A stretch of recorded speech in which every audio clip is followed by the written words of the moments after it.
a Prefeitura de Natal deve publicar a segunda etapa para a retomada econômica na capital potiguar, com abertura de academias sem uso de ar-condicionado.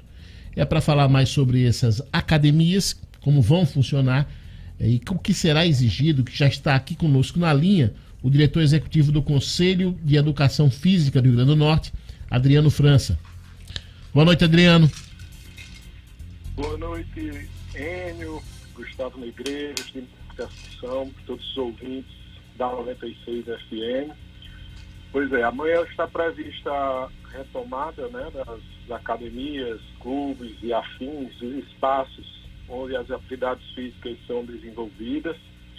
E, por um lado, essa retomada traz uma expectativa muito boa, né, sobretudo para amenizar os impactos econômicos, financeiros, causados aí por essa pandemia que atingiu todos os setores da nossa economia, além da questão da grave situação da saúde pública, né, atingiu a nossa economia e não foi diferente com o setor da educação física.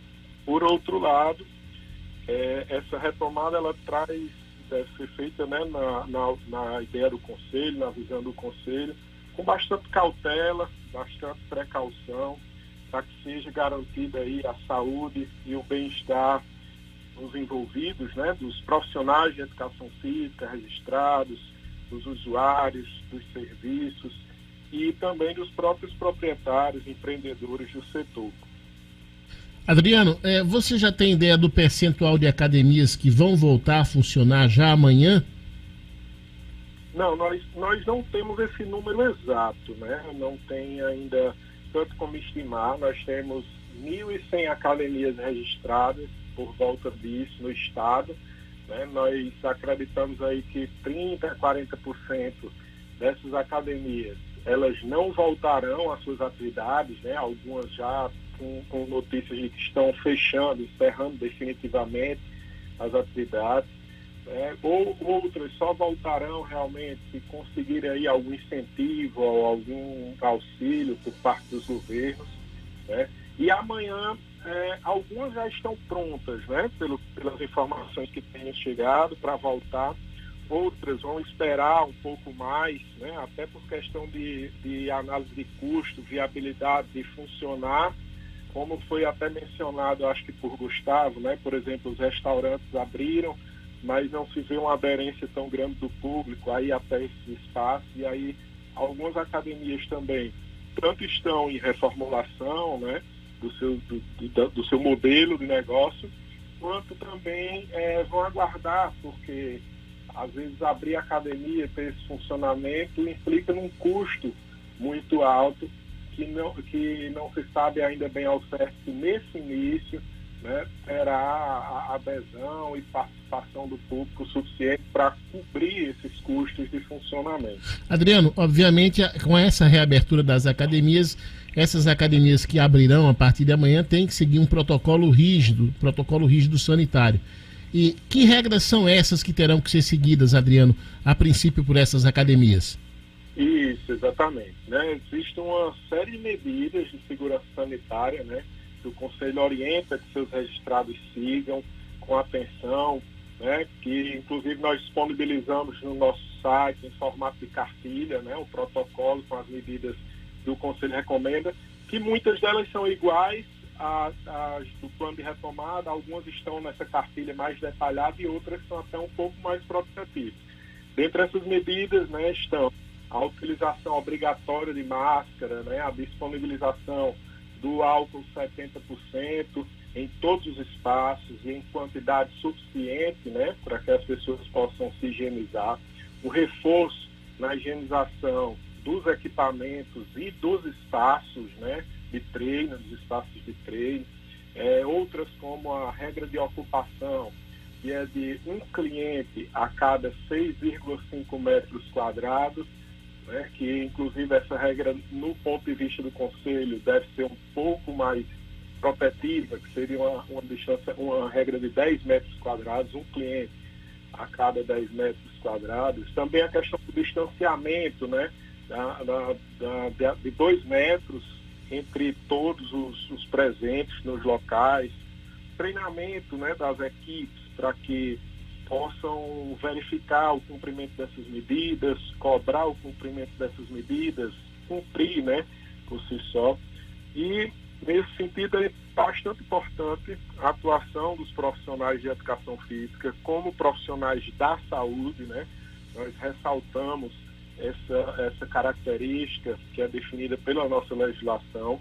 Como profissionais da saúde, eles têm uma grande responsabilidade de garantir o cumprimento dessas medidas e evitar os riscos de contaminação, né, nessa retomada do setor.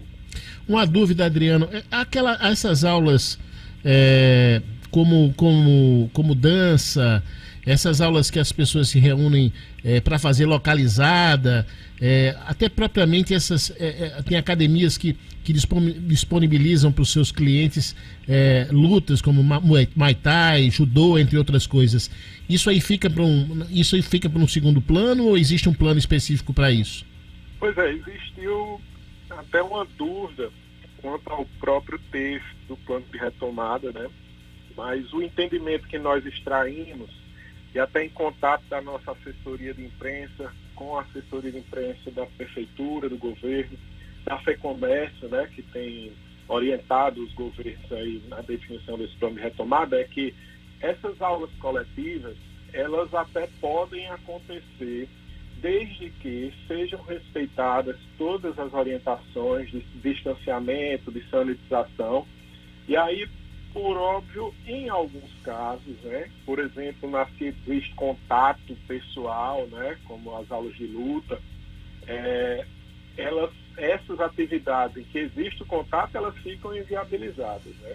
Mas aí outros tipos de aulas coletivas, desde que seja possível respeitar, observar as outras medidas, elas podem sim ser realizadas, né? E colocar aí em movimento a nossa sociedade, mais uma vez, com a prática das atividades físicas. Adriano, boa noite, de Norte Assunção. Eu queria saber se você tem, pelo menos preliminarmente, alguma ideia no sentido de uma expectativa de movimento. Hoje mesmo eu recebi no meu WhatsApp um material de uma academia que abriu hoje só para atender pessoas, para marcar horários, já que a atividade vai ser em hora marcada, né? Que ninguém vai poder chegar a hora que quiser.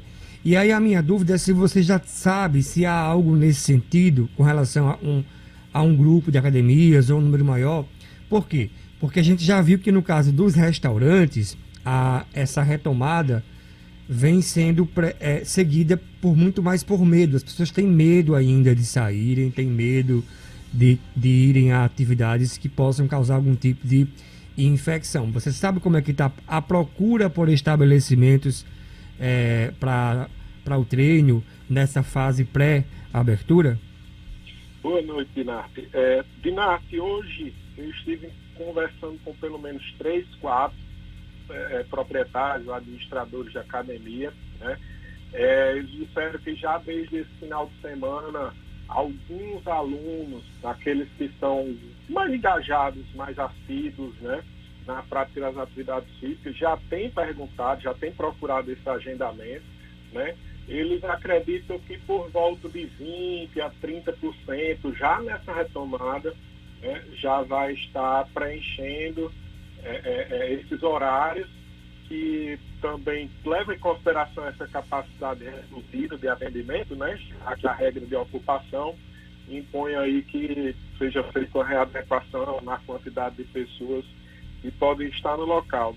Então, nós temos por volta disso, né, de que nesse primeiro momento 20% a 30% dos alunos, e com o tempo essa porcentagem pode ir aumentando, né? Ela jamais vai poder chegar os parâmetros de antes da pandemia, né? Até porque esses locais não vão ter capacidade de atender respeitando as regras de distanciamento. E é um ponto bem importante do quanto é necessário que as academias se adequem em seus espaços, façam esse trabalho de conscientização com seu público, com sua própria equipe, justamente para que esses usuários do serviço, eles se sintam seguros, né? As pessoas se sintam seguras de deixar a segurança da sua casa, né, do seu isolamento, e possam ir até esses espaços, praticar suas atividades físicas, se não da forma como era praticada antes, né, como elas eram praticadas antes, mas agora nesse novo formato que está sendo colocado. Adriano, Gustavo Negreiros, boa noite. Se você fosse fazer uma propaganda aí para todos os nossos ouvintes, qual o argumento para voltar amanhã para as academias?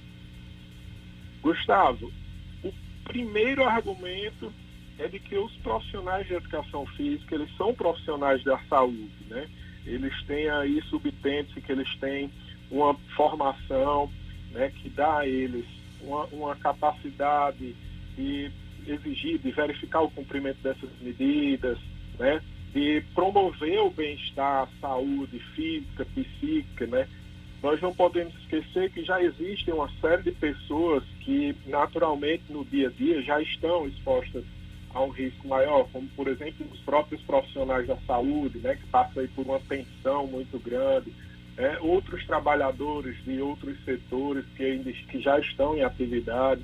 Então, a atividade física para essas pessoas, ela além de representar a prevenção de outras doenças, ela pode representar também um alívio psicológico do estresse que estão passando.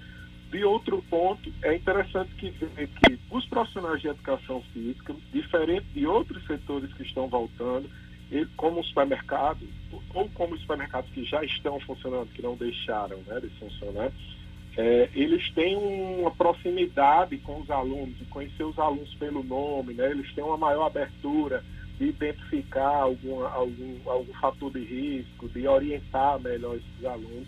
Isso também traz uma certa segurança. E, além disso, nós temos percebido o engajamento dos proprietários de academia, tanto por terem consciência que essas medidas de segurança são fundamentais para se garantir a saúde, né, de todos, como também por uma necessidade própria de sobrevivência, né? Então, eles precisam se adequar, estão se adequando, porque sabem que se não fizerem isso, o próprio mercado vai se encarregar de não atender, né, a necessidade econômica deles. E garantir essas medidas, essa segurança, com o fato dos profissionais de educação física serem profissionais da saúde, né, nós entendemos que é possível esse retorno, ainda com cautela, com precaução, né, mas de uma forma que pode se garantir o mínimo, né, de diminuir esse risco de contaminação nas academias.